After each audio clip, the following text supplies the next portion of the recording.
आज के वचन की शुरुआत मैं एक बड़ी मार्मिक कहानी से करना चाहता हूं। कहानी क्या, एक घटना से करना चाहता हूं। और वो घटना है एक व्यक्ति के बारे में जिसका नाम जोसेफ था।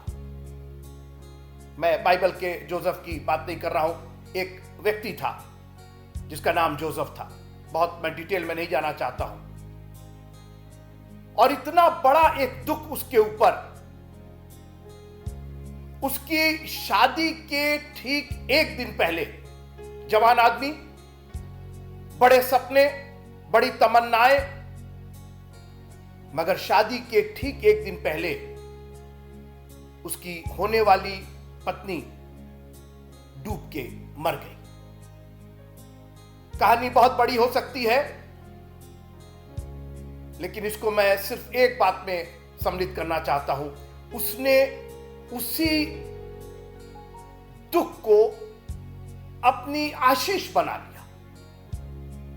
उसने उस दुख को परिवर्तित कर दिया परमेश्वर की एक ऐसी भक्ति करने में जिसमें आज हम और आप सब शामिल हैं। आप कहेंगे उस जोसेफ का और इस घटना से हमारा क्या संबंध है? बहुत बड़ा संबंध है, क्योंकि उसको जो अपनी होने वाली पत्नी का दुख हुआ, जिसका बयान ना आप कर सकते ना हम कर सकते, वो वही जानता, वो दुख वही जानता है। मगर उस दुख को उसने एक अवसर समझा और एक ऐसे खूबसूरत गीत की रचना की जो आज हमारी और आपकी जिंदगियों से पूरी तरीके से वाबस्ता है। यीशु कैसा दोस्त प्यारा, दुख तकलीफ उठाने वाला। What a friend we have in Jesus। ये गीत उस जोसेफ ने लिखा जिसकी होने वाली पत्नी शादी के एक दिन पहले डूब के मर जाती। आप कहेंगे इससे आज के वचन का क्या संबंध है? बहुत बड़ा संबंध है। निर्गमन की पुस्तक उसका पहला अध्याय, निर्गमन की पुस्तक उसका पहला अध्याय। याकूब की सारी संतानें, 70 लोग जो मिस्र में आए थे, वो सब मर मिटे। इस्राएल के वंशज आगे बढ़े और ऐसे बढ़े मित्रों कि पूरे देश में छा गए।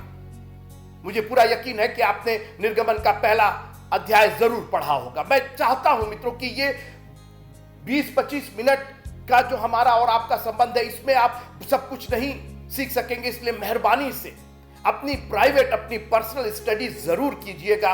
ये बहुत आशीष देगी। मेरे दीपक से आप कब तक अपने घर को रोशन करेंगे? आपको भी एक दीपक चाहिए, आपके घर में भी रोशनी चाहिए। अंधेरा अच्छी चीज नहीं है और ये अंधेरा परमेश्वर के वचन से दूर किया जाएगा, इसके प्रकाश से दूर किया जाएगा। इसलिए मेहरबानी से जब भी मौका मिले तो मेहरबानी से खुदा का कलाम बड़े दिल और जान से पढ़िएगा। निर्गमन की पुस्तक उसका पहला अध्याय, Exodus chapter 1 and verse number 12। अभी तक मैंने एक बात कही कि वो इतने बढ़ गए कि पूरे देश में भर गए, फैल गए, मिस्र में फैल गए, बहुसंख्यक हो गए, मेजॉरिटी में हो गए और मिस्री माइनॉरिटी में हो गए। एक नया राजा आया जो यूसुफ को नहीं जानता था। इतिहासकारों का कहना है कि ये असीरियों का राजा था, एक असीरी जाति थी। उन्होंने मिस्र पर चढ़ाई की और ये राजा मिस्री राजा नहीं था, इसीलिए राजा शब्द का इस्तेमाल किया। फिरौन बाद में कहा गया। फिरौन जो था वो मिस्री लोग का होता था। जो उनके अधिकारी, जो राजा होते थे, उनको वो फिरौन कहते थे, उनके नाम की बजाय फिरौन कहते थे। और असीरियों का एक राजा मिस्र पर राज करने लगा और वो उसका यूसुफ से कोई संबंध नहीं था। यूसुफ मर और मिट गया था। मैंने पिछली बार एक स्टेटमेंट बोला था कि we have great people but our God is greater than them. हमारे पास महान लोग हुए हैं, लेकिन हमारा प्रभु उन सब से कहीं अधिक महान है। और इसलिए हम किसी मनुष्य की महिमा नहीं करते, हम अपने प्रभु की महिमा करते हैं, क्योंकि वो महिमा के योग्य परमेश्वर है। 12वें आयत में लिखा हुआ है, निर्गमन की पहला अध्याय और उसके 12वां अध्याय में, त्यों त्यों वे बढ़ते और फैलते चले गए।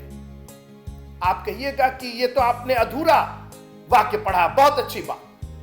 त्यों त्यों तो त्यों त्यों के साथ ज्यों ज्यों लगता है, तो ज्यों ज्यों तो आपने पढ़ा ही नहीं। आपने फैलने और फूलने की तो बात कर दी, और वो फैलते चले गए, फैलते चले गए, जैसे कोई अंत ही नहीं है इनके फैलने का। 70 लोग आए थे मित्रों, 20 लाख के लोग के करीब यहां से निकल करके गए थे। सोचिए आप, तो ये इनके फैलने में, ये त्यों त्यों में, ये ज्यों ज्यों क्या था। और आज मैं बहुत खुशी के साथ एक दुख पर चर्चा करना चाहता हूं। फिर से मैं कहूं कि आज बहुत उत्साह और बहुत खुशी के साथ मैं दुख की चर्चा करना चाहता हूं। आप बोलेंगे ये कैसा सरमन है, दुख को खुशी के साथ आप प्रस्तुत कर रहे हैं। जी हां, क्योंकि मसीहियों का जो दुख है वो एक बिल्कुल भिन्न तरीके का दुख है, और आज हम दुख पर ही बात करेंगे। अब आइए पहली लाइन पर, निर्गमन की पुस्तक उसका पहला अध्याय और उसकी 12वीं आयत। मैंने तो ये सेकंड लाइन पढ़ी, उस आयत की सेकंड लाइन, ज्यों ज्यों त्यों त्यों वे बढ़ते और फैलते चले गए। क्यों क्यों क्यों बढ़े, क्यों फैले? अब सुनिए, वे उनको दुख देते गए। क्या बोल रहे हैं आप? ऐसा कैसे हो सकता है? दुख में तो आदमी घटना चाहिए। जी, ये हमारी और आपकी सोच है, मगर परमेश्वर की सोच बिल्कुल हमसे निराली और फर्क है। और इसीलिए आप अपनी सोच को परमेश्वर की सोच के सामने समर्पित कर दीजिए और कहिए कि खुदावंद, आपकी सोच से परे और कुछ नहीं। Your thoughts are the best thoughts. आपकी सोच मेरे लिए बेस्ट है। आपने दुख में भी सोचिए, आप ज्यों ज्यों वो दुख देते गए, मतलब ये वो मिस्री इनको दुख देते गए और वो बढ़ते और इब्री इस्राएली बढ़ते चले गए। और मैं आपसे आज एक चुनौती भरा निर्णय लेना चाहता हूं। आप कैसे बढ़ना चाहते हैं? क्योंकि बढ़ने के लिए, बाइबल में बढ़ने के लिए आपको दुख से होकर के गुजरना पड़ेगा। एक बहुत बड़ा, बहुत व्यापक, बहुत गंभीर विषय है दुख। और आज मेहरबानी से इस पूरे सरमन को आखिर तक देखिएगा, ताकि आपकी बहुत सी जो आशंकाएं हैं, बहुत से आपके जो प्रश्न हैं जिंदगी के, उसका समाधान हो सके। मैं सिर्फ परमेश्वर के कलाम से बात करूंगा, क्योंकि जिंदगी की समस्याओं का समाधान अगर कहीं है तो सिर्फ कलाम में है। इसके इतर अगर आपने किसी से भी पूछने की कोशिश की, आपका दुख और बढ़ जाएगा। और मैं एक बात यहां मैं कहना चाहता हूं कि वो दुख जो आपका बढ़ करके आपको सताएगा, वो ईश्वर की ओर से नहीं, परमेश्वर की ओर से नहीं, इब्लीस की ओर से होगा। याद रखिएगा, पहले तो आप दुख को दो भाग में कर दीजिए, एक परमेश्वर की ओर से और एक इब्लीस की ओर से। और जब परमेश्वर की ओर से दुख आता है, उसमें हमारी बढ़ोतरी होती है, उसमें हमारी आशीष होती है। और आज हम उसी पर बात करना चाहेंगे, क्योंकि आज एक व्यापक रूप से यह दुख पूरे संसार पर छाया हुआ है। और ऐसा नहीं कि सिर्फ इस महामारी में यह दुख आया है, इस महामारी के पहले भी था और इस महामारी के चले जाने के बाद भी यह दुख रहेगा। और जब आपको आपके प्रश्न का उत्तर मिल जाएगा, आपको दुख का ज्ञान हो जाएगा कि जो जो वो उनको दुख देते गए, त्यों त्यों वे घटते नहीं लेकिन बढ़ते और फैलते चले गए। सोचिए, मसीहियों, आपका बढ़ाव, आपका फैलाव, आपकी बरकतें आपके दुख में शामिल है। और आज मैं दो चार बातें इस दुख पर करना चाहूंगा। आपको ज्ञान होना पड़ेगा, क्योंकि जब तक आपको ज्ञान नहीं होगा, आप अपने दुख से उबर नहीं पाएंगे, आप अपने दुख का महत्व नहीं जानेंगे। You would not understand the importance of the problem, the pain, the agony, the affliction. ये सब अलग अलग नाम है दुख के। जब तक आपको समझ में नहीं आएगा, और उसकी वजह यह है कि आपको पूरा यह सुनना पड़ेगा, क्योंकि सब दुख जो परमेश्वर की ओर से है, वो उसका एक ही उद्देश्य नहीं है। अलग अलग दुख के अलग अलग उद्देश्य है। There are different affliction, different pain and agony that produces different result. और मेरा दुख आपका नहीं है और आपका दुख मेरा नहीं है। हाँ, इसमें कोई शक नहीं है कि आज जो आपका दुख है कल को वो मेरा हो सकता है। आज जो आपको आर्थिक परेशानी है कल को वो मेरी हो सकती है। आज जो शारीरिक परेशानी मेरी है कल को आपकी हो सकती है। सामाजिक परेशानी जो आपकी है वो किसी और की नहीं लेकिन कल को उसकी हो सकती है। So you have to understand. So can I draw your attention for a few more minutes? आप थोड़ी देर के लिए ध्यान लगा करके सुनिएगा कि आखिर ये दुख है क्या।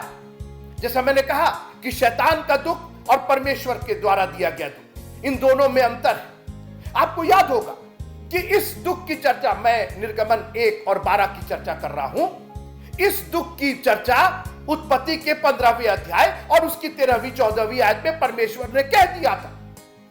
यहोवा परमेश्वर ने कहा कि और वहां के लोग वो गुलाम होंगे और वहां के लोग उनको 400 वर्ष तक क्या देंगे? दुख देंगे। परमेश्वर ने उसी समय दुख की चर्चा कर दी थी। मगर अजीब बात है, जो परमेश्वर की ओर से दुख आया उसमें तो उनकी बढ़ोतरी हो रही है। जो जो वो दुख देते गए, more they afflicted them, more they multiply and grieve. कैसी अजीब बात! दुनिया के रीत रिवाज से, दुनिया की विधि से बिल्कुल इतर, बिल्कुल फर्क। और इसीलिए आज मैं चाहता हूं कि आप बहुत खुश होकर के और उत्साहित होकर के अपने दुख की चर्चा सुनिए मित्रों। यू हैव टू, आप सब काम छोड़ करके, because this will bless you. जो मैं दुख की चर्चा करने जा रहा हूं आपको रियलाइज होगा और मैं चाहता हूं कि आप अपने दुख को रियलाइज कीजिए, आप कैटेगराइज कीजिए, उसको अपने भाग में बांटिए कि ये वाला दुख क्या प्रोड्यूस करेगा, ये वाला दुख किसके लिए है। नंबर 1 थोड़ी देर रहिएगा, मैं बहुत समय नहीं लूंगा। दुख परमेश्वर की महिमा कराता है। दुख परमेश्वर की महिमा के लिए। एक बहुत बड़ा दुख आया मित्रों 2 बहनों पर। एक ही भाई था और इस परिवार का मित्र और कोई नहीं, खुदा का बेटा प्रभु यीशु मसीह बीमार हो गया। खबर पहुंच गई यीशु मसीह के पास, मगर यीशु मसीह नहीं आए। और सिर्फ वो बीमार नहीं हुआ, वो मर गया। आप सुनते रहिए। ये दुख इन बहनों पर जो टूटा, उस दुख की वो कल्पना नहीं कर। दुख इसका नहीं था कि लाजर मर गया, उनका भाई मर गया। बहुतों के भाई मरते हैं। दुख इस बात का उनको होगा कि यीशु मसीह उस परिवार के दोस्त होने के बावजूद उनका भाई मर गया। क्योंकि मरियम ने यह क्वेश्चन किया, अगर तू यहां होता, तू यहां नहीं था इसलिए मेरा भाई मर गया। एक दोषारोपण। और आज मैं नहीं जानता हूं कि कौन सा दुख आपके जीवन में है और आप सोचते हैं कि मैं इतना दुआ करती हूं, मैं इतना प्रार्थना करता हूं, मैं 10वां अंश भी देता हूं, यीशु मसीह को मैंने अपना सब कुछ माना, यह दुख क्यों हो रहा है? परमेश्वर की महिमा के लिए मित्रों, परमेश्वर की महिमा के लिए। और वो अपनी महिमा के लिए किसी भी हद तक जाने के लिए गुरेज नहीं करेगा। लिखा है कि उसने अपने इकलौते पुत्र को भेज दिया ताकि उसकी महिमा हो। 4 दिन के बाद यीशु मसीह आते हैं। दुख से लवरेज ये दोनों बहनें यीशु मसीह के पास आकर के, क्या सीन था मैं नहीं जानता हूं, लेकिन बहुत दुखद सीन था क्योंकि यीशु के आंसू बहने लगे। बहुत से इस पे एक्सप्लेनेशन हो सकते हैं, उनके विश्वास की वजह से, उनको देख के, जो भी था, ये एक जो भी सीन था, जो भी दृश्य था, एक दुखद दृश्य था। इतना बड़ा दुख था कि कब्र पर जाने से उन्होंने इनकार किया। बोला आप कहां जाते हैं, सड़ गया होगा, दुर्गंध आती होगी। मैं दुख की चर्चा कर रहा हूं कि यह दुख क्या प्रोड्यूस कर रहा था। मैं मार्था और मरियम की बात कर रहा हूं मित्रों। मैं लाजर की, जो यीशु मसीह का दोस्त था, मैं मसीहियों की बात कर रहा हूं, मैं प्रीचर्स की बात कर रहा हूं, मैं बहुत धर्मी और धार्मिक लोगों की बात कर रहा हूं। उनके जीवन में जो दुख आता है, सारी दुनिया हंसती, और इसमें कोई शक नहीं, सारे यहूदी हंस रहे हो, हाँ देखो, बहुत अपने यहां यीशु मसीह को बैठाते थे। मरियम सब काम छोड़ करके उनके चरणों में बैठ जाती थी। सोचती थी कि बहुत यीशु मसीह हमारे लिए ये कर देंगे, मर तो गया इनका भाई। सोचिए आप, भाई मरा, यीशु मसीह का प्रेजेंस वहां नहीं, लोगों की आप दुख की बात कर रहे हैं। मैंने कहा मित्रों, यह दुख परमेश्वर की महिमा के लिए था। आप सोचिए, अगर यह दुख नहीं होता तो वो सुख उनको कैसे मिलता जो यीशु मसीह ने एक आवाज लगाकर इतने मुर्दों में से, उस कब्रिस्तान में मुर्दों की कमी नहीं होगी, मगर अगर कोई जिया तो सिर्फ लाजर जिया। और मैं आपको चैलेंज करना चाहता हूं कि यीशु आपका नाम लेकर के आपको बुला रहा है। दुनिया के दुख वही के वही रह जाएंगे। बहुत बहनों के बहुत से भाई वहां मरे पड़े होंगे, एक भी नहीं जिया, मगर इन्होंने उस दुख को परमेश्वर की महिमा के लिए इस्तेमाल किया। यीशु मसीह ने, आप सोचिए, अगर ये दुख नहीं होता तो यीशु मसीह कैसे कहते कि मार्ग, सत्य और जीवन में, पुनरुत्थान मैं हूं, जीवन मैं हूं, आई एम द रेजरेक्शन। इतनी बड़ी बात ये कब निकल करके आई? किसी शादी ब्याह में नहीं निकल करके आई, किसी पार्टी फंक्शन में नहीं निकल के आई, एक दुख में निकल करके आई। उन्होंने अपने आप को रिवील किया कि in this moment of affliction and pain and agony, in the moment of death, I am here to tell you that I am the resurrection. मैं पुनरुत्थान हूं, मुझ पर विश्वास करोगे तुम भी जियोगे। मैं नहीं जानता हूं कि कौन सा दुख आपके ऊपर पड़ा है। कहीं ऐसा तो नहीं कि परमेश्वर की महिमा के लिए एक और आदमी था जो जन्म से अंधा था, ऐसा बड़ा दुख। मैं नहीं जानता हूं कि आपको जन्म से कौन सी बीमारी है, शारीरिक है, मानसिक है, सामाजिक है, आर्थिक है, बहुत सी बीमारियां हैं मित्रों। जन्म से लोग गरीब होते हैं, जन्म से लोग अंधे होते हैं, जन्म से पैर के लगड़े होते हैं, बहुत सी डिफॉर्मेटरीज होती हैं हमारे जन्म से। कहीं ऐसा तो नहीं कि प्रभु इसको अपनी महिमा के लिए इस्तेमाल करना चाहता है? हालेलुया। लोगों ने क्वेश्चन करना शुरू किया, इसने पाप किया, उसने पाप किया, इसके मां बाप ने पाप किया। यीशु मसीह ने कहा, ये क्यों भूल जाते हो कि इसका ये दुख उसकी महिमा के लिए हुआ है। मैं चाहता हूं कि आप अपनी जिंदगी के दुख का अवलोकन करें और कहें, प्रभु अगर इसके द्वारा, इस दुख के द्वारा आपकी महिमा हो रही है, गो फॉर इट। प्रभु जी इस्तेमाल कीजिए, इस दुख का इस्तेमाल कीजिए। हालेलुया। दुख हमें प्रभु की विधियां सिखाता है मित्रों। दुख तो विधियां सिखाई देता है। मुझे याद है जब मैं छोटा था और कई बार मम्मी हमको पढ़ाती थी और 2 + 2 2 हम नहीं जोड़ पाते थे, तो जब मेरे गालों पर उनका दुख पड़ता था तो उसके बाद तो मैं विधि सीख ही लेता था।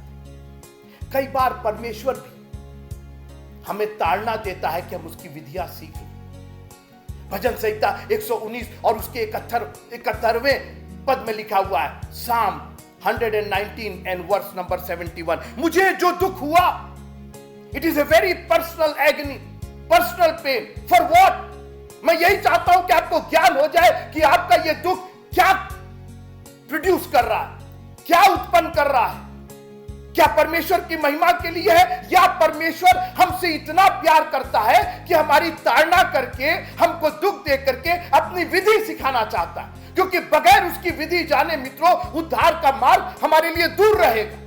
We would not understand how to get into the eternal life. हमको उसकी विधियां सीखना है। मुझे जो दुख हुआ वो मेरे लिए भला ही हुआ, जिससे मैं तेरी विधियों को सीख सकूं। आप तो कुड़कुड़ाने और बड़बड़ाने लगे। जब टीचर ने आपकी ताड़ना की तो कुड़कुड़ाने बड़बड़ाने से आप नहीं सीखेंगे। झल्ला करके क्लास से निकल जाए, हम नहीं पढ़ेंगे, आप मारते हैं, आप ताड़ना देते हैं। अरे मित्रों, यही ताड़ना हमें किसी लायक बनाती है, हमें बुद्धिमान बनाती है, हमें परमेश्वर के और भी समीप ले जाती है। मैं चाहता हूं कि आप अपने दुख का आज अवलोकन करें और बजाय कुड़कुड़ाने के, बड़बड़ाने के, उसकी विधियां सीखना शुरू कीजिए। प्रभु, अगर यह दुख तेरी विधियों को सीखने के लिए है, I want to learn it, मैं सीखना चाहता हूं। एक और काम करता है दुख, हमारे विश्वास की परीक्षा करता है। और विश्वास का अर्थ होता है how much you love God, not only just trust God, how much you love God. और बाइबल में ढेरों ऐसे उदाहरण हैं जहां पर विश्वास की परीक्षा हुई। याद रखिएगा, अगर विश्वास परखा नहीं गया तो वह विश्वास नहीं है। परख ही विश्वास को विश्वास बनाती है। और आपको याद होगा, अय्यूब नाम का एक व्यक्ति था, धर्मी था मित्रों, धर्मी। और आज मुझे मालूम है कि मैं मसीहियों से बात कर रहा हूं। I am talking to many of the Christians that are righteous, जिन्होंने अपने आप को पर यीशु मसीह के लहू से धोया है, पूरा विश्वास है। और हम पर ऐसी मुसीबतें आती है, और ये मुसीबतें इसलिए आई कि उसका विश्वास, उसकी मोहब्बत तौली जाए। आपको मालूम है पूरी कहानी, किस तरीके से इब्लीस चला आया। अरे आपने उसको सब कुछ दे रखा इसलिए वो आपको प्यार करता है। यीशु मसीह, परमेश्वर ने कहा एक काम करो, उसके देह को छोड़ करके जितना है सब ले लो तुम, चलो टेस्ट हो ही जाए, परीक्षा हो ही जाए। जब मैंने उसको धर्मी कहा है तो मैं देखूंगा और मैं दिखाऊंगा कहीं परमेश्वर दुख भेज करके हमारे विश्वास को टेस्ट तो नहीं कर रहा है। और जब तक परीक्षा, लिखा है कि 2 लोगों ने मकान बनाया, नहीं पता चला कि कौन सा मकान मजबूत है जब तक आंधी और तूफान, लिखा है कि टक्करें लगी, टक्करें। और कई बार दुख टक्करों के रूप में आता है। हमारा बेटा बीमार हो जाता है, ऐसा बीमार हो जाता है कि ऐसा लगा कि अब खत्म, तब खत्म। हमारे अपने करीबी दुख और मुसीबत में पड़ जाते हैं और ऐसा लगता है, ये टक्कर लगती है आपको। अब यू फील इट।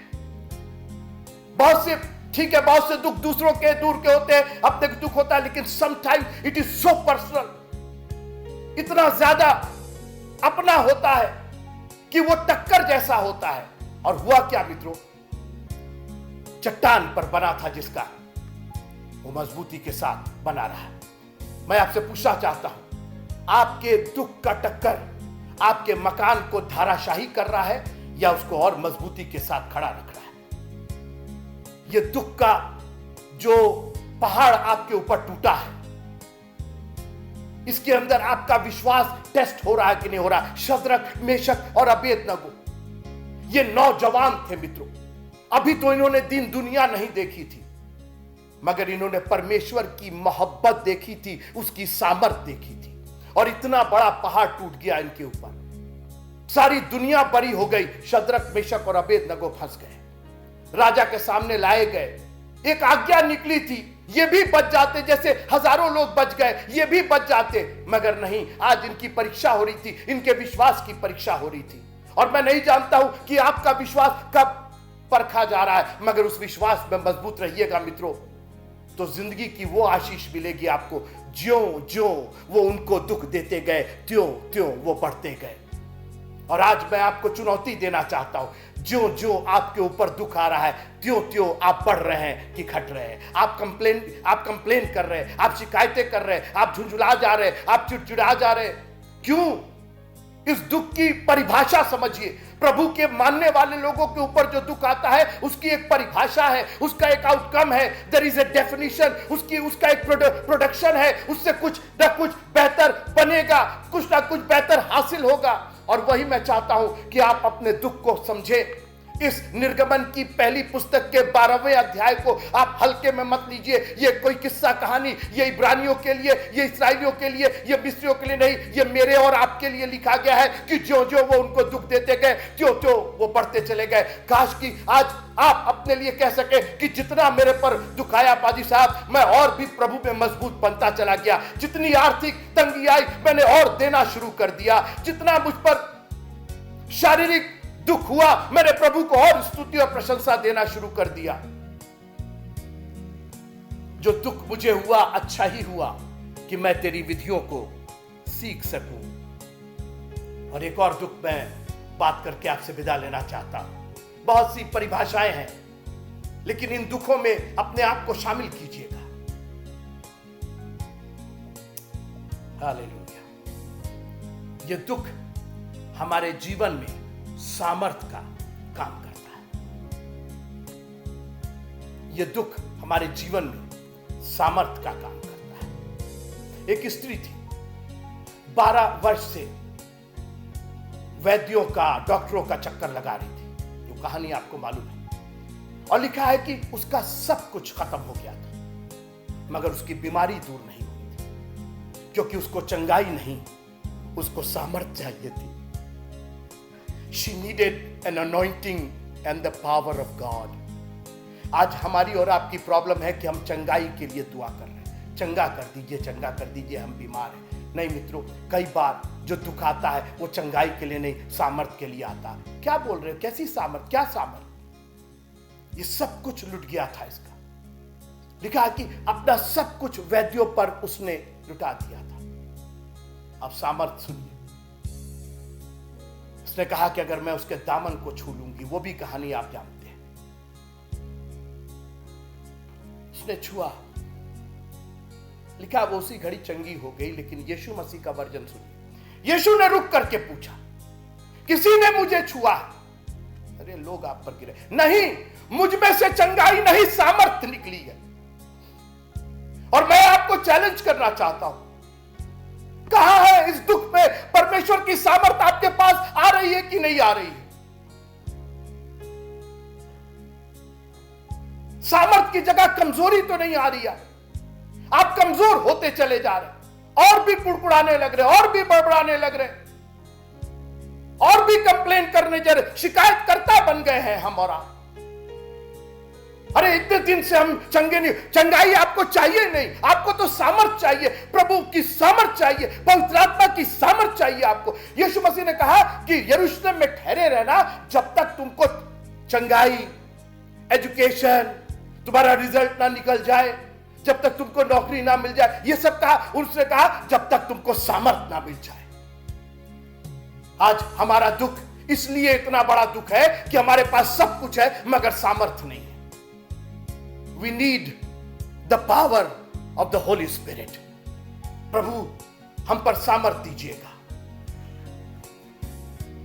दुख को एक अवसर बनाइए उसकी महिमा करने के लिए। मित्रों, खोजिए। लिखा है कि अवसर को बहुमूल्य जानो, क्योंकि दिन बुरे हैं।